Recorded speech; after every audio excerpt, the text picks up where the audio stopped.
Bonjour à tous et bienvenue sur Rare à l'écoute, la chaîne de podcast dédiée aux maladies rares. Aujourd'hui, nous continuons d'explorer l'hypophosphatémie liée à l'X ou l'XLH.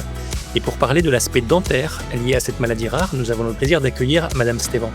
Bonjour Madame Stévan. Bonjour. Merci de partager votre témoignage sur Rare à l'écoute, Madame Stévan. Vous êtes touchée par cette maladie rare qu'est l'hypophosphatémie liée à l'X. Est-ce que vous pouvez nous indiquer quand et comment sont survenus vos premiers symptômes? En fait, à la marche, vers 2 ans et demi, mes parents ont remarqué que j'avais les jambes marquées, donc j'ai dû être hospitalisée dans le Finistère et on a diagnostiqué à la suite, la pathologie.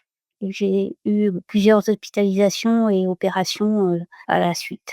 Et ensuite, à quel moment sont survenus vos problèmes dentaires? Les premiers souvenirs que j'ai sont, ceux d'une, gingivite que j'ai eu vers l'âge de 14 ans.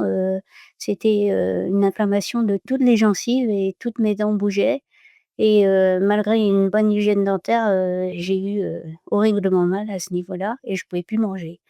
Et puis à suite de ça, à partir de 18 ans, je me souviens que mes incisives inférieures ont commencé à bouger et que, j'ai dû avoir, des résections apicales au niveau de ces dents-là parce que, ça s'infectait, sans arrêt et donc les dents étaient mobiles et ça me faisait mal et ensuite ces dents-là ont tenu jusqu'à 2007 mais on a été obligé de les enlever. À un moment, j'avais même, un fil dentaire, pour maintenir les dents car elles bougeaient beaucoup trop, quoi.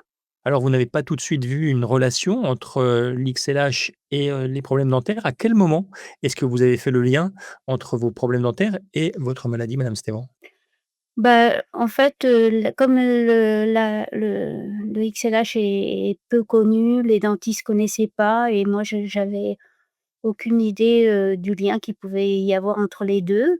Donc c'est lorsque internet a émergé, je ne sais pas en quelle année exactement, mais en 2014, j'ai vu qu'il y avait une association qui existait et qui regroupait les malades et j'ai consulté le site et il y a une plaquette sur le site, qui est très bien faite et on parle du lien entre la pathologie et les problèmes dentaires. Donc c'est grâce à ce site que je suis allée à Paris et que j'ai, découvert qu'il y avait un lien direct entre les 2, quoi. Parce que les dentistes, en fait, ils connaissent rien. Il y a même un stomato qui m'a dit que j'avais la langue trop longue et qui m'a préconisé une glossectomie. Donc enfin, on m'a pas enlevé toute la langue, mais on m'a enlevé un petit bout parce qu'il disait que ma langue était trop longue et que c'était pour ça que mes dents bougeaient devant. Il y a une parodontologue à qui, après la consultation du site, j'ai dit, qu'il y avait un lien entre la pathologie que j'avais, la pathologie génétique que j'avais et les dents et qui m'a rayonnée en me disant: «Bon, si vous le dites». Donc enfin, je pense que les dentistes devraient avoir une formation sur le XLH au cours de leur cursus dentaire. Alors, vous l'avez un petit peu abordé, madame Stévan. Quels soins dentaires est-ce que vous avez effectués durant toutes ces années? Au fur et à mesure des années, donc les ans se sont affectés, non pas j'ai jamais eu de caries pratiquement, non pas par caries, mais elle s'infectait par la base, donc par la racine. En fait, j'avais une inflammation, et l'infection commençait toujours par la racine dentaire et à partir du moment où il y avait un abcès, on devait, couper la racine de la dent et donc la dévitaliser, ce qui entraînait au fur et à mesure des années, une dent noire, enfin les dents, bougeaient et elles devenaient, noires quoi donc au fur et à mesure, on a dû les enlever. J'ai eu plusieurs implants. Les derniers implants qu'on m'a posés, c'était en 2016, du fait de la mobilité des incisives du sourire, on a dû enlever, toutes les dents et enfin et j'ai eu, des implants sur, toute la mâchoire supérieure. 2 implants, devant et 2 implants zygomatiques. C'est, des implants qui sont posés dans l'os de la joue du fait comme, l'os dentaire était peu présent à ce niveau-là, on a dû, procéder de cette façon-là et j'ai fait le choix des implants plutôt que de l'appareil, amovible, parce que, au niveau, mastication, je pensais que ce serait mieux et le dentiste me disait que au fur et à mesure des années, l'appareil amovible entraîne une perte de l'os dentaire donc j'ai fait ce choix. J'ai eu un appareil fixe en 2017 et depuis je le porte. Bon, au départ, ça a été un peu dur à supporter parce que j'avais un problème d'occlusion, dentaire donc il était mal intégré dans ma bouche donc ça entraînait des maux de tête mais bon, une fois ce problème réglé, depuis, je le supporte très bien. Alors tous ces soins dentaires ont un coût. Quel est l'impact en termes de coût et quelle prise en charge est-elle possible pour ces soins?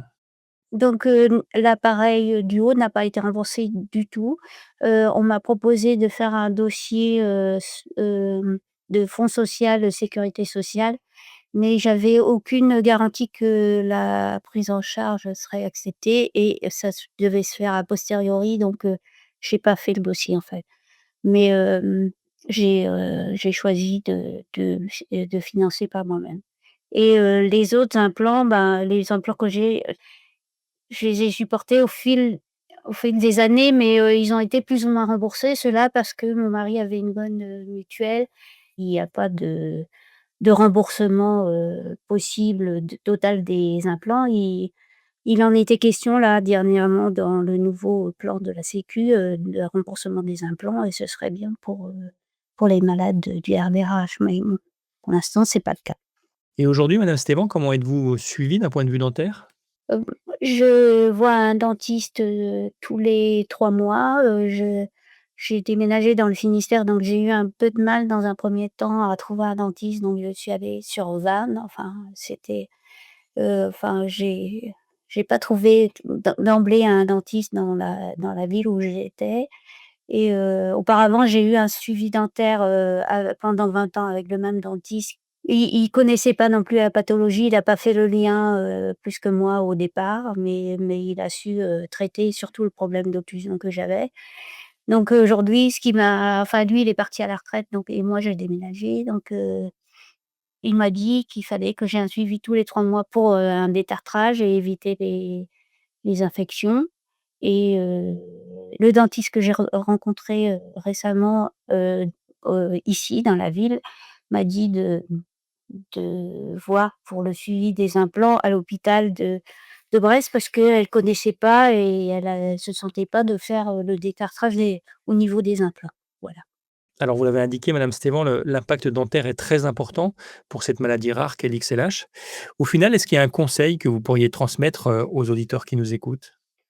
En fait, la pathologie, elle est mieux connue aujourd'hui, donc on sait l'impact, on connaît, le lien entre les 2 donc je pense que le suivi dentaire est important dès qu'on est enfant et le suivi du traitement, est important aussi parce que je pense que ça évite, bien des problèmes et le suivi pendant les grossesses que moi j'ai négligé parce que, voilà, ah, j'ai perdu beaucoup de dents à la suite de mes 2 grossesses est important aussi et je pourrais aussi vous dire de renvoyer les auditeurs vers l'association qui est vraiment fait un travail, formidable. Je sais qu'ils peuvent pas être au fait de toutes les maladies rares, mais au moins les dentistes, ce serait bien qu'ils sachent qu'il y a certaines maladies qui ont une répercussion, directe sur, les dents parce que c'est leur, domaine quoi et donc enfin moi, chaque fois que je vois un médecin, une infirmière, je leur dis, «Soyez attentifs maintenant quand vous voyez un enfant avec des jambes marquées, c'est pas si rare en fait». Eh bien, merci infiniment, madame Stéban, pour votre témoignage qui nous a permis de mieux connaître l'impact dentaire de l'hypophosphatémie liée à l'X. Si vous désirez aller plus loin dans la connaissance de cette pathologie, nous vous donnons rendez-vous sur notre compte Instagram Rare à l'écoute ou notre site internet www.rarealécoute.com où de nombreuses informations sont à votre disposition. Nous vous remercions de votre fidélité et vous donnons rendez-vous sur la chaîne Rare à l'écoute pour un prochain numéro sur cette maladie rare. À très vite.